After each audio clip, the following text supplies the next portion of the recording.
अंगणवाडी कर्मचाऱ्यांच्या विविध मागण्यांसाठी सेविका आणि मदतनीस आक्रमक झालेले आहेत। बीड जिल्हा परिषदेसमोर धरणं आंदोलन करण्यात आलेलं आहे। पेन्शन मानधनात वाढ यासह विविध मागण्यांसाठी धरणं आंदोलन करण्यात आलं।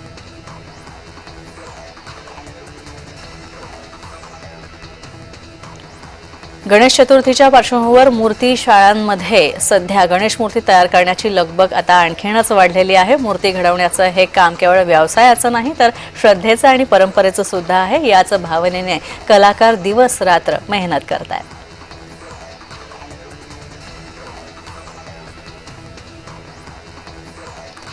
कृषी मंत्री माणिकराव कोकाटे यांच्या विरोधात भंडाऱ्यात पवार गटाकडून कोकाटेंच्या विरोधात घोषणाबाजी करण्यात आली। अजित पवार गटाच्या कार्यकर्त्यांनी एकत्रित येत तहसीलदारांकडे माणिकराव कोकाटे यांच्या राजीनाम्याची मागणी केली आहे।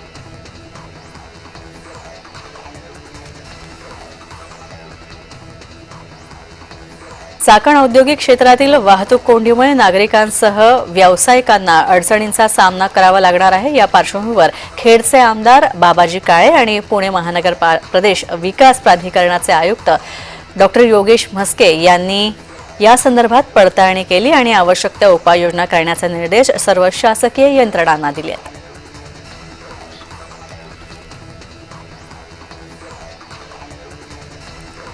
नंदुरबार तालुक्यातील कार्ली फाट्याजवळ प्रहार संघटनेच्या तर्फे रास्ता रोको आंदोलन करण्यात आलेलं आहे। कृषी मंत्री माणिकराव कोकाटे यांनी राजीनामा द्यावा अशी मागणी करण्यात आली। तसंच विविध मागण्यांसाठी हे आंदोलन करण्यात आलं। यावेळी दिव्यांग बांधव देखील मोठ्या संख्येने हजर होते।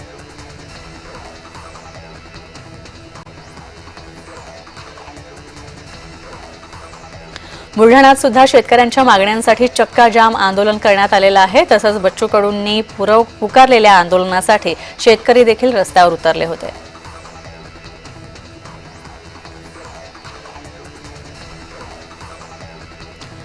बुलढाण्यामध्ये सौर कृषी पंपांसाठी शेतकऱ्यांनी टॉवरवर चढून अनोखं आंदोलन केलं। सौर कृषी पंप योजनेअंतर्गत पात्र असून सुद्धा वेळेत लाभ मिळत नाही आणि त्यामुळे शेतकरी आक्रमक झाले।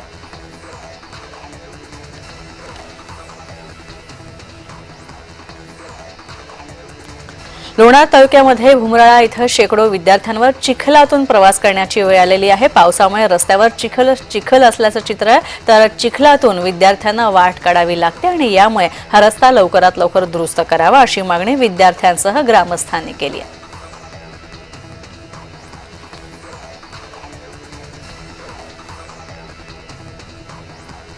कराडमध्ये व्यापारी विक्रेते यांच्याकडून गणेशोत्सवात जबरदस्तीने वर्गणी घेतल्यास खंडणीचे गुन्हे दाखल होण्याची शक्यता आहे असा इशारा कराडचे डीवायएसपी अमोल ठाकूर यांनी गणेशोत्सव मंडळांना दिला। तसंच आगामी गणेशोत्सवाच्या पार्श्वभूमीवर पोलीस विभागामार्फत गणेशोत्सव मंडळांची बैठक पार पडली।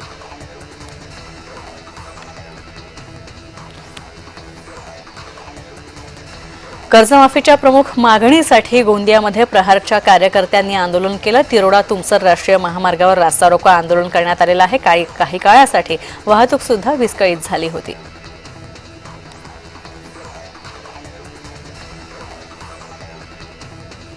बांधकाम कामगारांची संख्या 54 लाखांवर गेलेली आहे। मात्र कल्याणकारी मंडळ कामगारांच्या योजनेकडे डोळेझाक करतंय। महाराष्ट्र शासनाला जाग आणण्यासाठी तसंच कानउघडणी करण्यासाठी राज्य श्रमिक बांधकाम कामगार कृती समितीमार्फत सोमवारी जिल्हाधिकारी कार्यालयावर आक्रोश मोर्चा आयोजण्यात आलाय।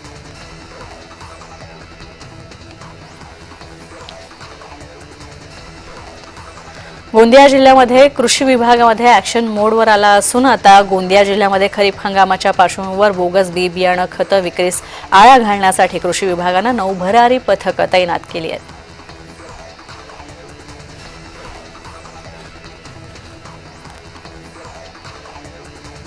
गडचिरोली जिल्ह्यामध्ये गोमणी गावचे ग्रामसेवक उमेश धोरडे हे आपल्या पुराच्या प्रवाहात अडकले होते। तसंच पाण्याचा जोर इतका होता की वाहन थेट पाण्यात वाहून गेलं। प्रसंगावधान राखत धोडरे यांनी जवळच्या झाडाला धरून आपला जीव वाचवला। झाडावर चढून त्यांनी तात्काळ संपर्क साधला। प्रशासनानं तात्काळ कारवाई करत त्यांना सुरक्षितरित्या पुरातून बाहेर काढलं।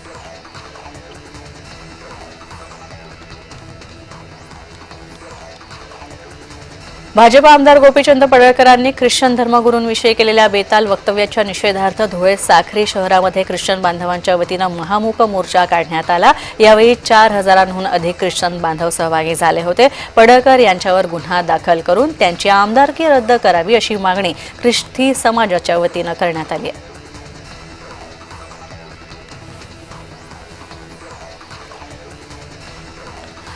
जून अखेर पीक कर्जाची थकबाकी 31,200 कोटींवर पोहोचलेली आहे। कर्जमाफी संदर्भात शेतकऱ्यांमध्ये संभ्रम कायम आहे आणि त्यामुळे कर्जाची परतफेड केली जाते आणि त्यामुळे कृषी कर्ज थकलेलं आहे। याचा मोठा फटका जिल्हा मध्यवर्ती सहकारी बँकांना बसतोय।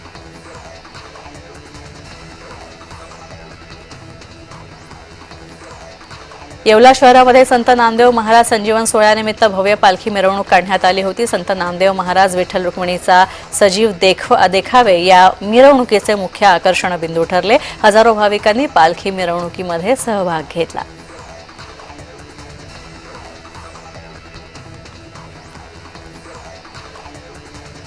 शिरूर तालुक्यातील नागरिकांनी शिक्रापूर परिसरामध्ये मंदिर मशिदीवरील भोंगे उतरवत सामाजिक सलोखा दाखवलेला आहे। तसंच ग्रामस्थांनी स्वतःहून भोंगे काढल्यामुळे अत्यंत सुंदर संदेश देण्यात आला।